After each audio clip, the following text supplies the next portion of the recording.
favorite strawberry-filled content creator. Introduce yourself. Hey everyone, it's my Pop Tart.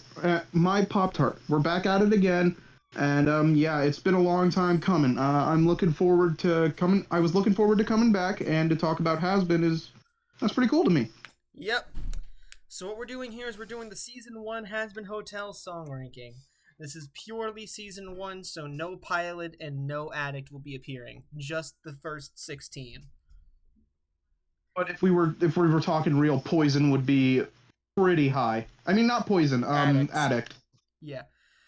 We've also did a bit of it when we were ranking these. We also did it in a tier list, and we wanted to do a fashion, but I just don't have the editing skills. So we're gonna see bumpers like this one. These are the just plain bad songs. Hazbin Hotel's a good show, but that doesn't mean it's perfect. And coming in at number 16, the worst of the worst, to no one's surprise, in a show about hell, Heaven is the worst. This one's pretty obvious. If you know the show, you know how bad the song is. Peter's singing voice is it's too highlighted. The only good segments were Emily's and Seraphine's. Otherwise, there's just nothing to enjoy here. This song was quite literally just Peter, shut the fuck up. Yeah, it's plain and simple bad. Like at least a lot of the pretty meh songs in this show have some redeeming qualities. This one doesn't. Yeah. But anyways, moving on past that, just above the bottom of the barrel, I'll do whatever it takes to not listen to this one again. Yeah, this one, whilst not straight up bad like Welcome to Heaven, it's still just it's filler. It's the definition of filler. I swear, the only reason that this song exists is so there's theory bait saying that Carmilla's also an angel. That or like they wanted to connect Vaggie and Carmilla for later. This song and a bunch of other songs later is just proof that this show was rushed and it hurt it so badly. If you were already greenlit for a second season and seasons 3 and 4 were heavily in your favor, I would have just split up season 1 into multiple seasons and had them all be the same story. But that's just me. Anyway, you gonna have anything to say? Yeah, no, I'm just incredibly bored when listening to this song. I'm not angry like I am with Welcome to Heaven. I'm bored. So like we said, we'll do whatever it takes to just skip it. Speaking of which, just skip it. Yeah. These songs, I feel like, are some range from just overrated and some are just meh. Like, they have more redeeming qualities. They're not just straight up bad, but even when you're watching the episode, you just skip it. And coming in at number 14, the pick that's going to get me killed is Respectless. I'll defend you, buddy. I'm right there with you. I think this song is the most overrated in the show. Sure, the vocals are decent from Velvet, but man, like, who cares? If the best part of your song is when it's all done, you know you didn't make a good song. Right. And obviously this song was to build up the threat of the V's, even though literally an episode before you had Vox and Alistair. And while, sure, it didn't really build up Vox's threat level, you still know that this guy has like pretty big control over Hell. Yeah. I'm mostly convinced that people just really, really like Velvet, and that's why this song is so popular. Yeah, I could see that. Well, let's move on to number 13. A Somewhat Mediocre Day in Hell. Yeah, oh boy, this one would have been lower, to be frank. But thanks to Charlie's singing voice, it's saved. It is a good thing that this show has a bunch of Broadway actors, and Charlie's like the best one. Yeah, this one. This one should also just get fully lowered, and it did get lowered because it was the first, and it did not set a good tone for all the rest. Yeah, and it's very segmented. It's very stop-start. You don't want the first song of your entire show to have no flow. You don't want the first song of your entire show to quite literally have no flow. Yeah. Unless you're doing the total drama thing where it's a bunch of teenagers making it up on the spot. In which Yeah, but case you that's can make it a funny. joke. Yeah, that's Yeah, what I'm no, about to that's say. funny though. Anyway, number 12. I feel like someone should say this when listening to the other songs. It starts with sorry. All right, like how I said before, it starts with not it starts with sorry. Happy Day in Hell might have the best vocals. This one has the best instrumentals out of the songs we've talked about thus far. I will agree. Although, I have to admit, I feel like the song is down here because this is Pentious' song and he just gets ripped off royally.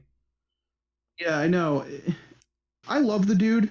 Don't get me wrong, but he feels it feels as if they didn't really build up the fact that he would be the big reason, like he was going to be a big fish, you know? Yeah. There was no reason to think he was the one that would like save Charlie's idea. or get redeemed in the slightest. There was no reason to think beforehand. And again, another thing for Pentious too, which kind of adds to this song as a whole, is that the season was rushed and he got shafted heavy. So moments with him just don't feel as impactful, and that especially comes through with this. Yeah. But I will give them this. They do sound all right. It's a pretty shallow song, but it sounds all right. Yeah. Moving on from that, number 11. More than anything, I don't get why this song is so damn short. Seriously, I was watching the show and I was like, oh, okay, they're gonna do a More Than Anything reprise. This is gonna be the same length or relatively the same length. 1 minute, done. The worst part is, this is the main couple, and this is all they get together. How is it that these two have sung with everybody but each other if it's the main couple? I think it's because they had so much stuff to cram in to the first 7 episodes that this had to be forced in somehow. I mean, yeah. It also doesn't help that, Viv, if you're listening to this, hi, big fan, but it also doesn't help the theory that you don't know how to write women. It really doesn't. When your best couples are both gay. Yeah, I mean, like, to give her credit, she can write. She can. She can write. We're not saying that, but the women. It's just, it's baffling to me trying to sell these two as the main love sell point when you have Husk and Alistair, not Husk and Alistair, Husk and Angel Dust. Man, when you have Husk and Angel Dust right there. Husker Dust is right there. And if you want an Alistair ship, go to the fandom. Everyone loves the good old Radio Apple. Or as I like to call them, the Apple radio station.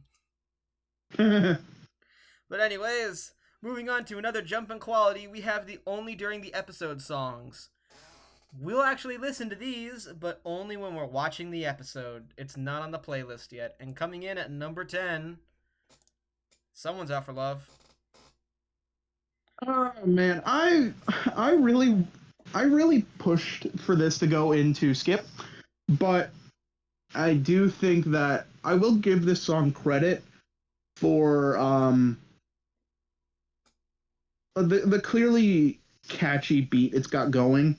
Like, they knew what they were doing when writing the song itself, but when writing all the fluff around it, it falls apart, in my opinion. This is why I had it in Only During the Episode. I personally believe that this is the definitive example, aside from Pentious' I'm Sorry, with the show being just hella rushed. These two characters got massively shortchanged, and I feel like if it was made way longer than it actually was, it would have been way higher. Yeah, and aside from whatever it takes, Carmilla and Vaggie were never really compared directly in the show. So I agree with you. if they had a little more time, they could have built up this relationship a little more, which would have made this a little more cathartic. Yeah.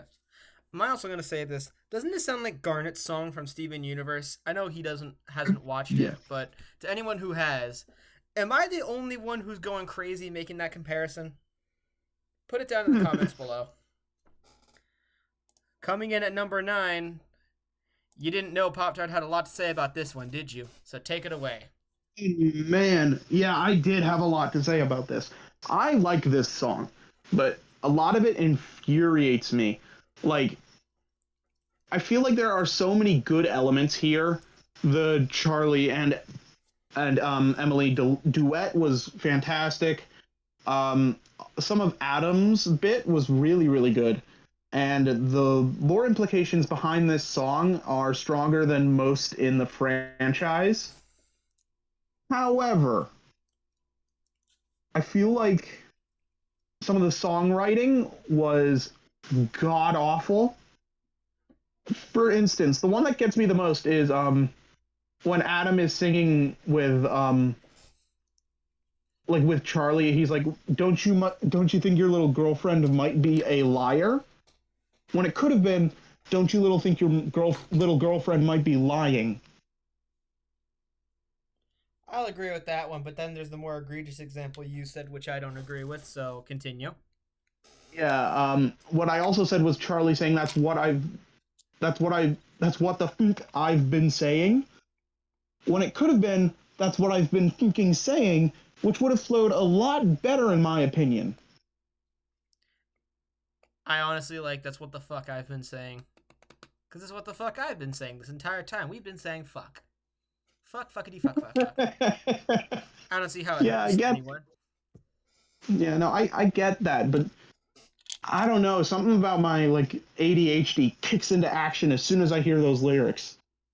I mean, I get you.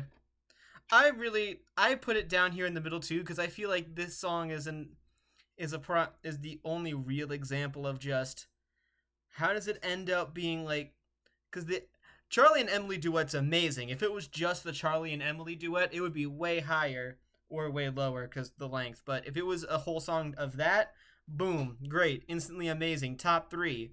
But it's not. It has the other singers in it, and I don't like the other singers as much, especially Lute. I can agree with you to an extent.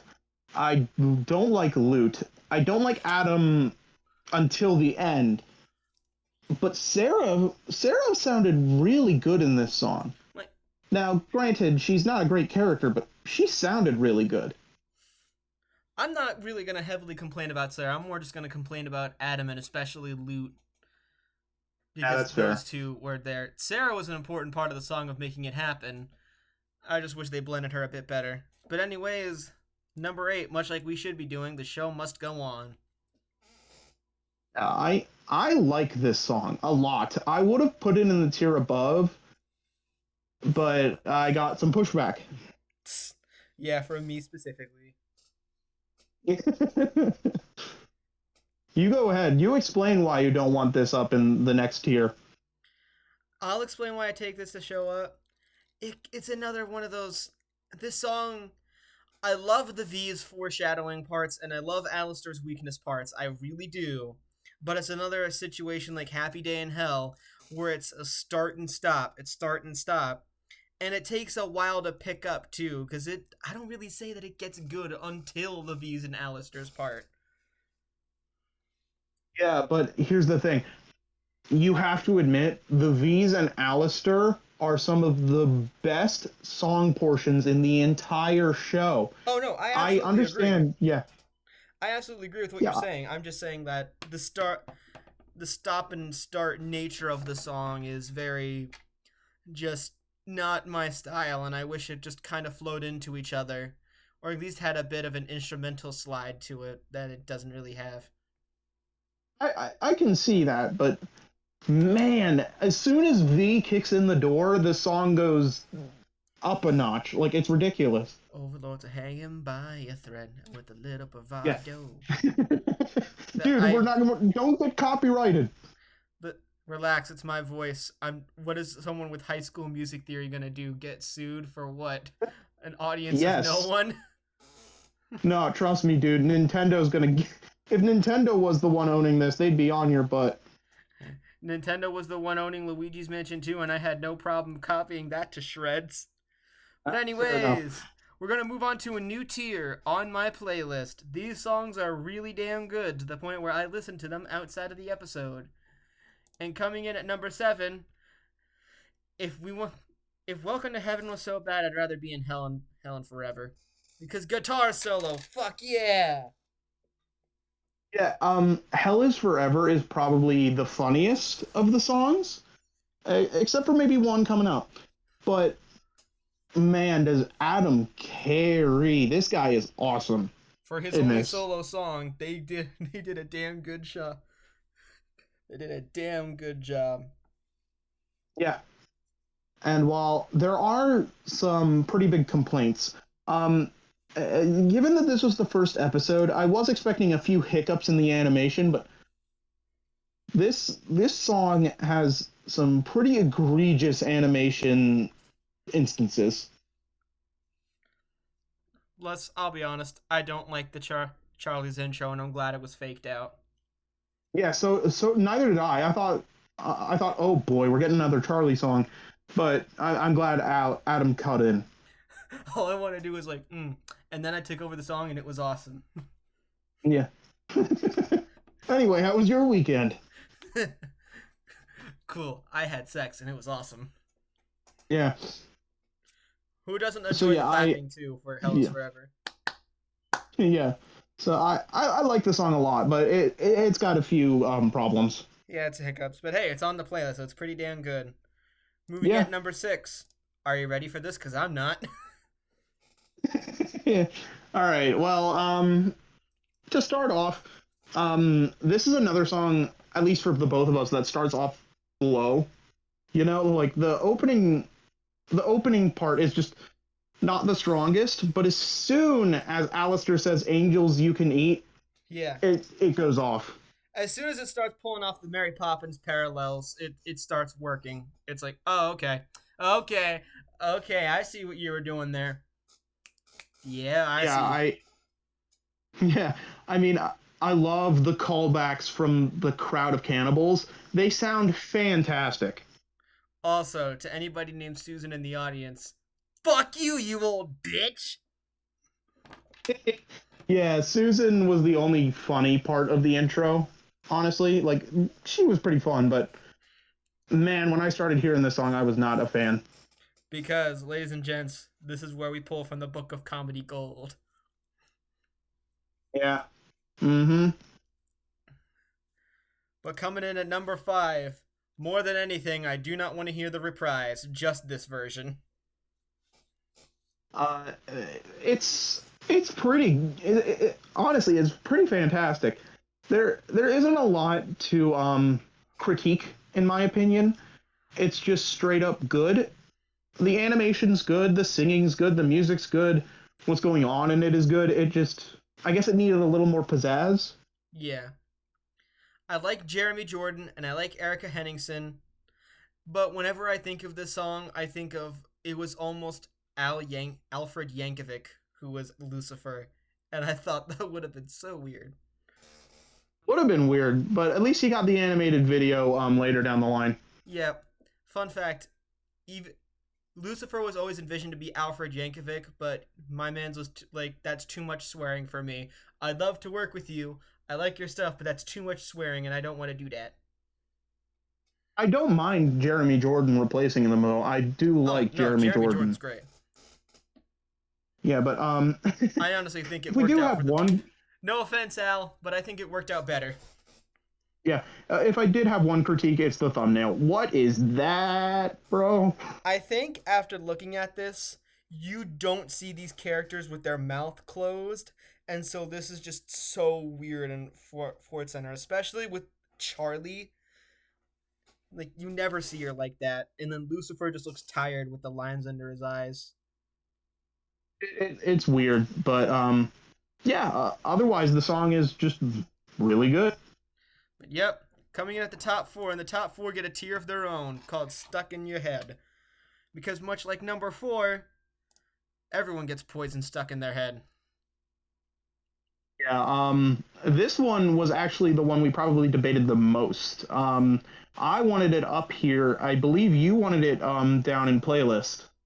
No, I agreed on the tier. I just thought it should be at the bottom of this tier. You wanted it Yeah, higher that's on the fair. tier. Yeah.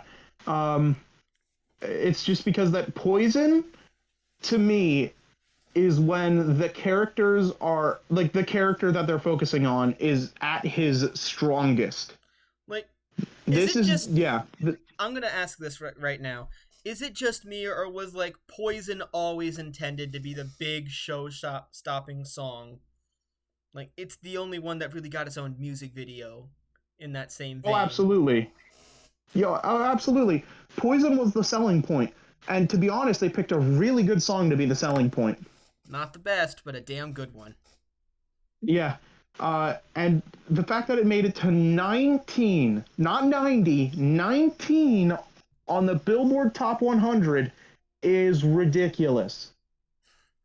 I've also got to appreciate 19 is my favorite number. And Yeah. everyone enjoys a good, hateable villain, and that's exactly what Valentino is. Well, I wouldn't say I enjoy Valentino, but I know where you're coming from. Like, he's not Jar Jar Binks in how he's hateable, if that makes any Yeah, sense. that's true. Yeah. You're supposed to hate Valentino, and it does a damn good job of making you hate him. Let's hope something like season 2 does him in. Yeah. I just wish that they got more time to make him hateable, so season 2 his defeat would be more cathartic. And just his Angel's redemption needed more time, but Yeah. that's neither here nor there, if you're wondering why it's just hella rushed. Coming in at number 3 is a debate between Hell's greatest dad, an actual dad or a manipulator from the radio. Yeah, this straight up could have been number 1 if Mimsy just did not show up. Yeah, Mimsy, shut the fuck up. And I don't know what it is with me and Alistair versus songs, but I just love him. Probably Yeah, because I can do his voice. That's most likely why. yeah. I mean, it's definitely one of the most unique songs out of the bunch, and that's saying something coming from this show.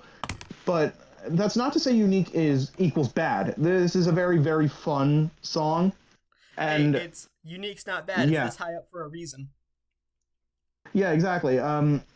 Seeing Jeremy Jordan go off against Amir Talia.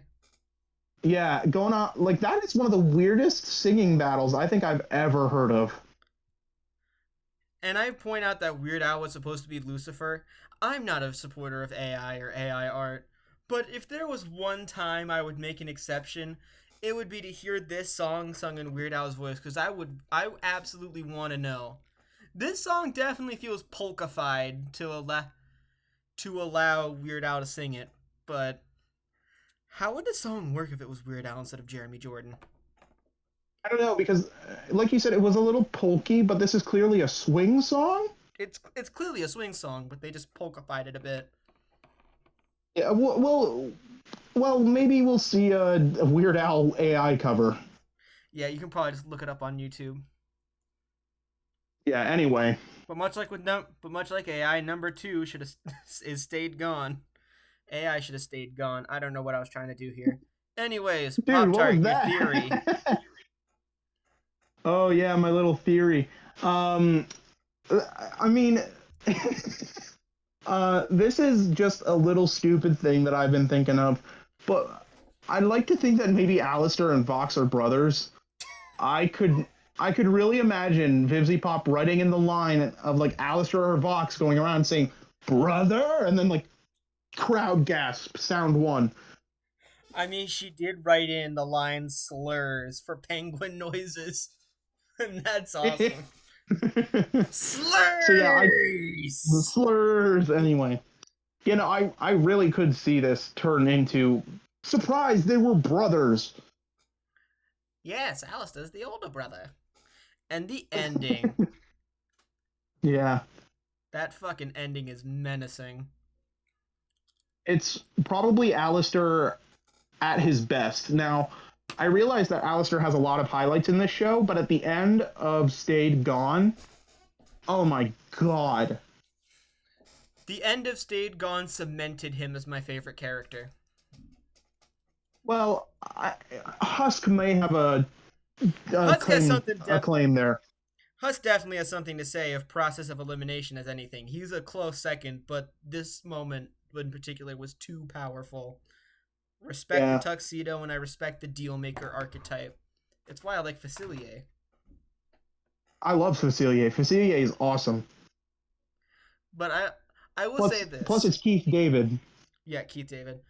One more thing before we move on to the other Keith David song that actually matters in this video. I will say, I normally don't like it when the pace changes, but when you incorporate a lore reason, like like another brother winning the fight, that's cool. They're winning the fight and gaining control, and it shows in the pace of the song. That's a cool moment, and it blends in with Yeah. itself. Yeah, honestly, it's just it's one of the best. It would have been number one if it hadn't been for Keith David just showing up. And speaking of number one, it says everything else is a loser, baby. It's it's so clearly the best. Like it's not even close as to why this is the best. Oscar Dust is another excellent thing, and more proof that she can write gay couples but not girls. And like I know Keith David is known for like his non-singing roles, but when you see him as Facilier, when you see him as Husker, he he just goes off. Why can this guy sing so well? Because he was trained in Broadway. Also, if anyone's Fair. gonna say what about the Mimsy thing, this version has an abruptless one on YouTube that doesn't have the mobless, where you can hear that final note go all the way through to the end, and it's just perfect. Yeah, and it's one of the few straightforward jazz songs. Sure, you had swing and like a more traditional jazz feeling during Alistair's segments and Stayed Gone, But but this is this was jazz the the whole way through. yeah, yeah, and I love it. I love jazz. So getting to see two of my favorite characters using one of my favorite music genres was really cool. If I had to put this in a way that only made sense to me and no one else, it would be like if someone else made a tribute to Frank Sinatra. You know what? I could see that. I love Frank Sinatra. I grew up on his stuff. My brother would agree with you. My brother loves Frank. But anyways, this song makes everyone else look like a loser, baby. And with that all being said and done, I'm gonna bid you all a good West Visiting Asana, buddy. My partner here has been your favorite strawberry-filled content creator. Yeah, my Pop Tart. Ramirez, protect the Burger Town. See you later. Take care, and I'll see you all next time. Goodbye.